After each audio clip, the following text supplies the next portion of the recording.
I kind of embarrassing actually. Jerry Springer is dead, and Jerry Springer, if you don't know, is a former politician turned talk show host. He made the Springer Show, which was it typified trash TV. His show was entirely about finding retarded people, putting them on stage and humiliating them in front of a live studio audience, getting them into fights while his audience shouted, "Jerry, Jerry, Jerry." And I loved this show. I would watch it when I was a teenager. There was one episode in particular that stands out in my memory. It was a transsexual who had no legs.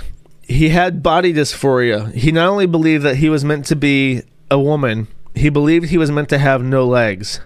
So he literally kept like stabbing himself below the knee to try and get them to take off his leg, because they wouldn't do it voluntarily, the surgeons. And eventually he managed to get them to take the leg off by giving himself necrotizing fasciitis, I think, by injecting liquid poo-poo into his leg intramuscularly, by just taking a big needle full of poo-poo and injecting it into himself. And then after he gave himself an infection, they took off the leg below the knee.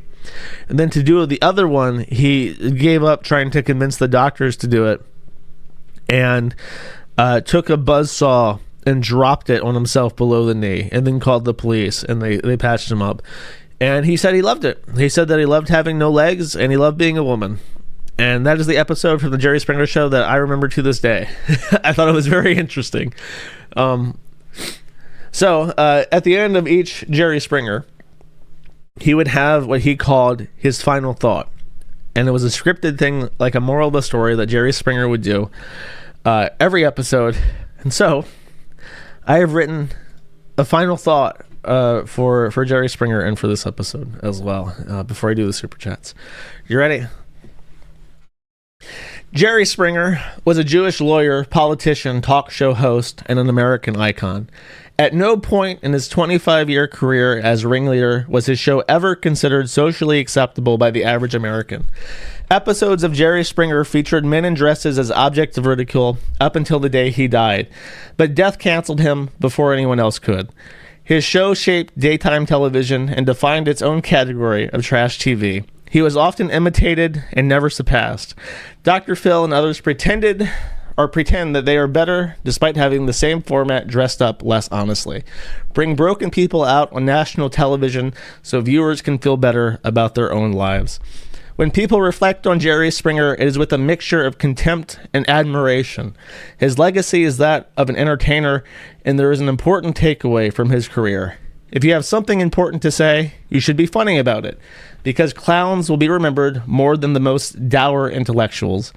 And if you're like Jerry Springer and have absolutely nothing to say, you should still be funny about it, because that's what we all appreciate. Until next time, take care of yourself and each other. And then you would have the clapping of the audience as the camera pans out away from Jerry Springer.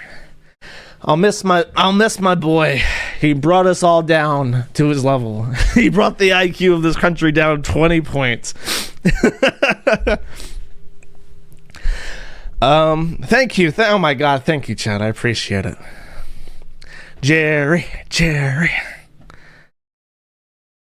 Will Josh read the eulogy at his funeral? Probably not. I'm probably not invited to a Jewish funeral. So he would let the audience say stuff. Yeah, he would let the audience heckle them. It was but the people on stage could heckle them back. Like I remember there was a clip someone posted on the thread of like a dude like heckling a tranny.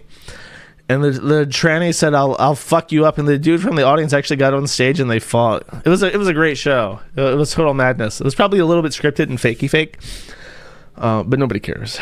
Nobody cares about that chat.